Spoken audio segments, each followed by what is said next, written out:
En la sección de salud en Enfoque Matinal vamos a hablar de psicología, de comportamiento del ser humano como un ente social. Cuando hay un traumatismo, un politraumatismo, hay herida abierta, hay sangrado, hay herida, hay recuperación. Después hay un periodo en el cual la gente permanece en observación y ya se despacha.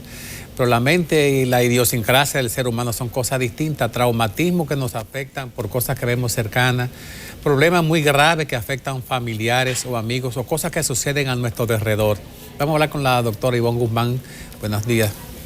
Buen día, Franklin. Hablé introduciendo con el tema del trauma social, del trauma familiar, cómo aprender a recuperarse y cuáles son las reglas, el protocolo para el primer escalón que abordar. Muy bien.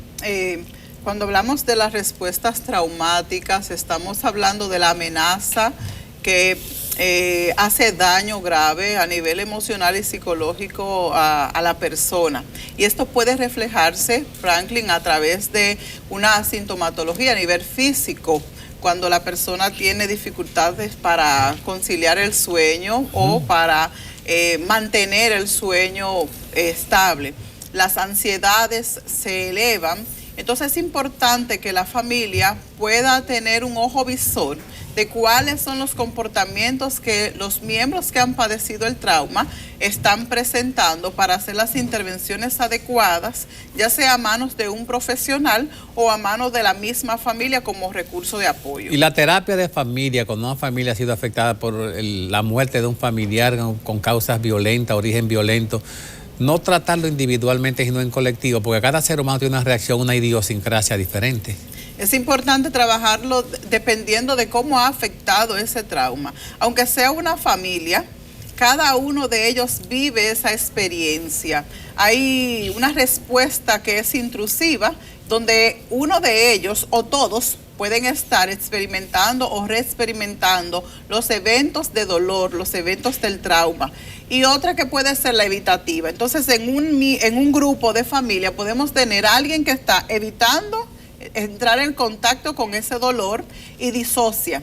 Y otro puede estar entonces asumiendo una posición de reactivación del evento traumático. Algunos familiares y algunos amigos, algunas visitas que se presentan al entorno o al domicilio donde ocurrió o donde están los que están padeciendo el problema. Ese preguntar siempre, ese recordar el pasado, ese batir de nuevo el caso, dilata la sanación. ¿Qué es lo más inteligente dentro de entender que el respeto a no volver a mover aquello le permite a esa familia o a esa persona ya ir pasando la página? Cuando una familia ha padecido eventos o situaciones traumáticas, lo importante es que todo aquel cercano pueda estar presente, demostrarle el apoyo emocional. Sin embargo, la activación de ese evento traumático, dependiendo de cómo yo viva mi experiencia, puede retrasar esa superación de duelo. Esa superación de que algunas personas desean, pero cuéntame, pero dime, pero háblame. Entonces, a mano de un profesional es que está esa intervención de exponer al paciente, de exponer a la familia a que pueda trabajar sus temas de dolor. Y nuestro país, que es un país cercano en muchas ocasiones, comienzan a preguntar, pero dime, pero cuéntame, ¿cómo pasó? Pero Dios mío, pero esos son los 10 gente la visitan al día, 10 gente le preguntan eso y 10 veces tienen que volver a remover el pasado. Tienen que reactivar de nuevo ese evento que le ha causado tanto dolor a la familia o al individuo. Y los ansiolíticos que entonces se prescriben para esos casos tumban el umbral de la alerta, mantienen al paciente semisedado, pero ¿cuál es el efecto somático del cuerpo, de la mente de esa persona cuando ya recupera la normalidad y sabe que la realidad no la puede borrar? Bueno, Franklin, los expertos de duelo plantean y recomiendan no aplicar ningún tipo de farmacología. Cada persona necesita experimentar su duelo, necesita trabajar su duelo.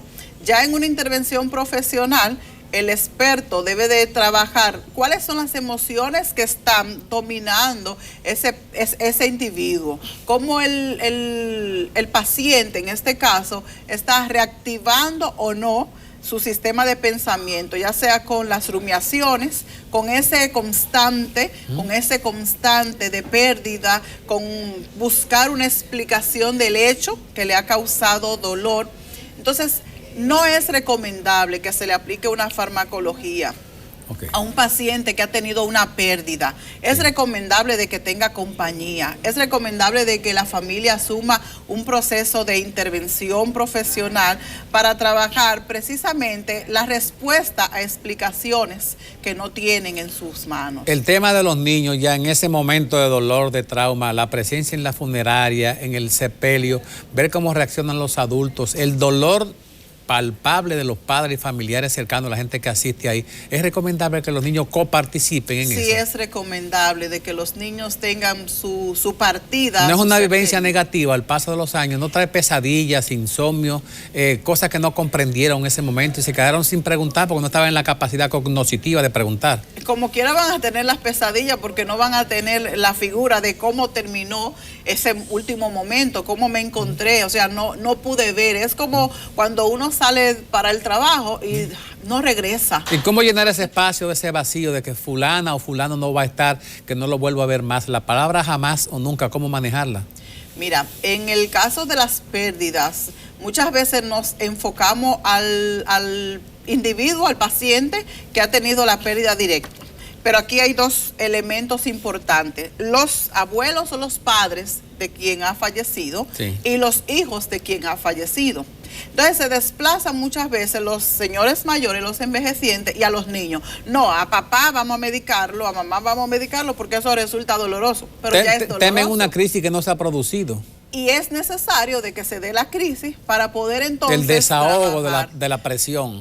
Porque a medida que va reprimiendo todas esas emociones, Franklin, a la larga va a desarrollar mayores problemas de su personalidad, mayores síntomas en un futuro van a salir y es más difícil trabajar. Y cuando digo difícil es que las intervenciones que se hacen a tiempo, las correcciones que se hacen a tiempo, tienen mayores pronósticos de mejoras. Y esa condena temprana de los familiares que van a la funeraria o asisten a las misas con un sutil mensaje de tanto que te lo dije, no debiste dejarlo salir. Te dije que salía de noche, era peligroso. Es como decirte que tú fuiste parte de la culpa de la situación. Entonces se maneja lo que es el término de castración, son castradores, manejan mucho la culpa, el estar culpabilizando a alguien de que esto ha sucedido porque tú te lo buscaste o porque él se lo buscó o ella se lo buscó. Entonces, repito, la intervención emocional con un terapeuta, con un proceso que se dé de seguimiento, debe de ser más acorde a las necesidades que tenga el paciente. ¿Hay algún momento en que se tumba el breaker de la situación que se vive cuando ya hay una condena judicial, 20 o 30 años? ¿Cómo reacciona esa familia con saber que quien provocó el daño irreversible, irrecuperable, va a pagar la culpa social que establece la ley? Sería paradójico hablar del perdón. Bien. Y muchas familias que han tenido pérdida plantean, o sea, lo condenaron, pero yo no voy a recuperar a mi hijo. Lo condenaron, pero no voy a recuperar a mi padre. Sí. O sea, cada quien tiene su receta que le dice si lo que quiere es la justicia, si lo que quiere es sanarse.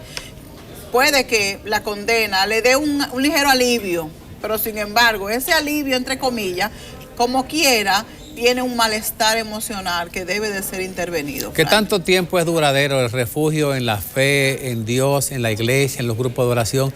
¿Ayuda? ¿De qué manera eso? Sí, ayuda bastante y resulta paradójico, pero sí, dependiendo. Hay muchas personas que están involucrados en las iglesias y que están muy cercanos con grupos religiosos. Cuando los dogmas no son muy cerrados, Franklin, ayuda porque sirven de soporte, no dejan a la familia sola. Y en esta situación la familia necesita compañía de sus seres queridos, de sus cercanos. ¿Cómo manejar, doctora Guzmán, el domicilio, el lugar donde dormía, donde habitaba, con quien compartía? ¿Cómo enfrentar ese primer momento, esos primeros días de tener temor, y no miedo, temor a saber que no va a estar más? ¿Cómo desalojar eso? ¿Cómo repartir las propiedades, cómo ir pasando la página para que eso no constituya un presente permanente. Mira, nuestra sociedad por lo regular, cuando una persona ha fallecido, los cercanos le dicen, mira, tú tienes que sacar todo de ahí rápido, porque eso te va a reactivar otra vez esos sentimientos de tristeza. Y las personas desaparecen todo y después sienten esa culpa. Entonces, sí te aporta tenerlo ahí un tiempo hasta que tú emocionalmente estés preparado para ir desplazando, para ir saliendo de ellos, pues se puede quedar. Y los que deciden dejarlo todo como estaba y seguir limpiando la habitación, seguir observando el carro, la marquesina. Viviendo el pasado. Exactamente. Deben de buscar una intervención terapéutica. Porque yo puedo... Eso es no resignación, no aceptación de la realidad. Negación, que es uno de los temas, que es el que hablamos de lo intuitivo, cuando yo de manera interna estoy apegada a ese pasado. Ese es el aspecto trauma, muerte, violencia. Y con respecto al aspecto sentimental, cuando una relación concluye porque una o las dos partes decidieron ya terminar, la comunicación para que al paso de los meses, de los años, vaya ya quebrándose ese vínculo de saber de ti, de saber de mí, de cómo te va, qué conseguiste, qué has superado, qué salud hay en eso. La distancia es favorable.